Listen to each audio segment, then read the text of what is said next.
Let's close out the chapter with a few more points. The book makes points that it calls six principles. So the essential findings of mainstream climate change science are firm, no doubt at all. The greenhouse effect is well understood, no doubt at all. Our climate predictions are coming true. I would just use the word projections here. So if you look at what the models were saying from the 1990s to where we are now, the warming rates and so on have been pretty accurate. There are some details, like there was a little bit of a slowing of the warming after 1998 till about, let's say, 2012 or 2015, which the models didn't capture very well. But as we said, the ups and downs on short-term scales, time scales, can be missed by the model because they didn't have a full-blown representation of the glaciers and the energy that goes into melting glaciers, or some problems with the ocean circulation and so on. But overall, we are pretty much on track in terms of being very good at projecting. Climate change myths and falsehoods that Uncle Pete or Pandu Kaka believes in have been refuted many times over. So that doesn't mean the work is over, that everybody said, okay, you've done it, you refuted, let's stop. You have to keep doing it. Science has its own high standards. The peer review process, just like any human system, it's not perfect, but it is a very high standard you have to get through to be able to publish. Now there is controversy about predatory journals which are being exploited by some, but at the end of the day, good science gets filtered out and survives, whereas bad science, predatory journals die by the wayside because there are now checks and balances about the journals themselves. Okay. The leading scientific organization of the world, such as the National Academies of Science and professional societies of scientists in fields relevant to climate change, have carefully examined the results of climate science and endorsed these results. So the consensus is in fact very high. Not to end on a negative note, but just to stay focused on this challenge of climate change science, I do worry that too much negative news about climate change may have unintended consequences, especially about climate anxiety. Plus, there are some contradictions in the way we do things, right? So this is article. This is a figure from somewhere that I'll show. Yeah, here. Oops. It's tracking some 115 or 116 media outlets across the world in Africa, Asia, Europe, Middle East, and so on. And it's counting the number of articles per source for, let's say, 2019 throughout the year. And you can see the total number of articles is quite significant. Okay, several hundred each month. Okay, so what is the consequence? Okay, if you look within the US, for example, LA, New York Times, USA Today, Wall Street Journal, and the Washington Post, again for 2019, from the Center for Science and Technology Policy Research at CU Boulder. Then you can see New York Times in the US dominates climate stories in general. They have all aspects of climate change, science articles, lifestyle articles, food choices, energy choices, politics, policy, and so on. Fantastic.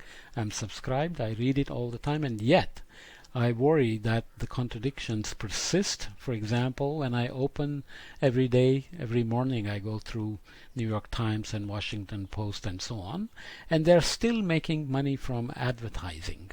So they even use my data to track me, and they know I'm in India, they know kind of clothes I buy, and so on. And they will pop up ads. This is in the same articles. One was a smaller article, smaller ad, and the other one was bigger. So New York Times still makes profits from promoting consumerism.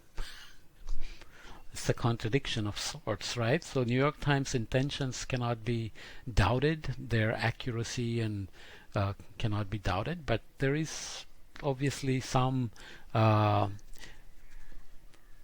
issues to think about when we say, can we keep making money the same way and yet hope for change in the way the outcome will be? Okay, so this is where the personal philosophy comes into effect. So if I am a climate scientist, I know that climate change is real and is having horrendous consequences, especially for a country like India, where I'm sitting now for the last 2.5 years.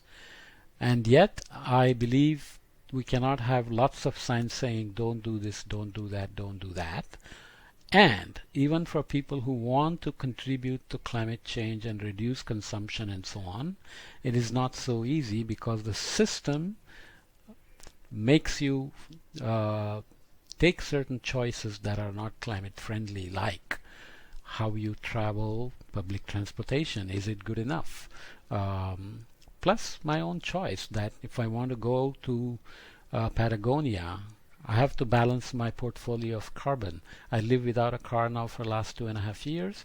I'm not a big meat eater, but obviously I still have a carbon footprint that is not as small as it could be. But I also believe that solutions have to come along that make it possible for me to make certain choices that satisfy my need to travel, my need for food, and so on and so forth. Okay, so difficult problems, but I have to do it sensibly when I preach climate change to everybody else, because as Tali Sharot, the neuroscientist, points out, fear and anxiety will cause us to withdraw, to freeze, to give up rather than take action. This is something I have to always keep in my own mind when I communicate climate change. So climate changes more, we are worried, we share more scary data, people reject it even more, and inaction results, and then climate changes more. So we are in this crazy loop that must be kept in mind when we worry about climate change communication. Okay?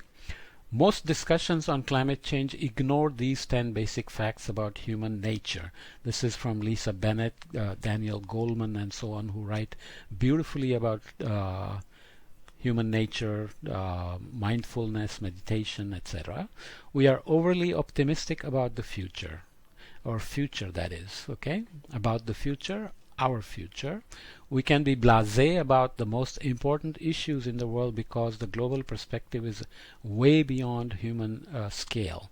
Syrian war has gone on for so long that we don't even pay attention to it anymore, even as children are being lost and a whole generation is destroyed in terms of education and their future. Okay? It's a good thing. Evolutionarily, we are equipped with ability to forget trauma, because you cannot live if you just constantly keep trauma in your head. But that also results in this us versus them kind of thing, where we only worry about what affects us most directly. Global perspective is hard to maintain all day, every day. We are wired to refute imperatives. If it is a top-down Kyoto Protocol, it is got a higher likelihood to fail. But will the bottom-up democratic approach in Paris Agreement work without norms and punishments? That's a more complicated question. We are vulnerable to peer pressure, especially about things that confuse us. So there is good books now arguing that peer pressure works for climate action.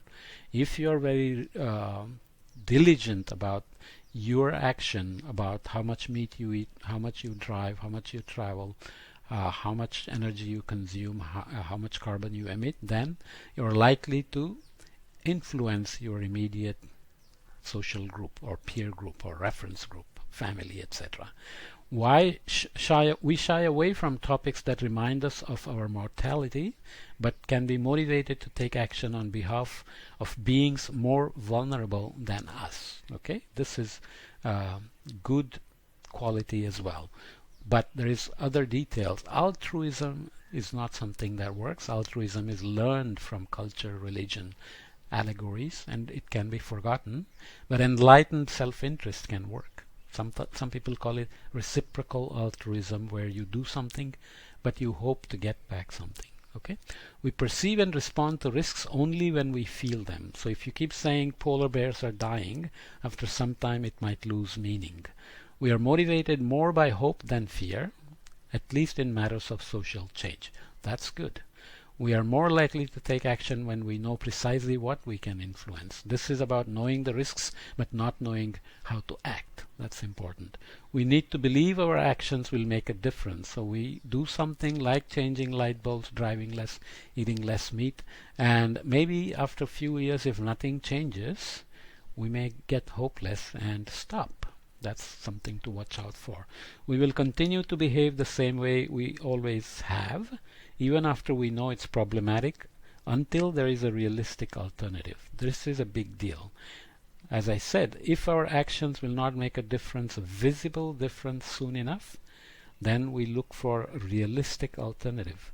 If I cannot drive, then I should have a good public transportation that'll get me there on time and get me back reliably, rain, shine, or whatever.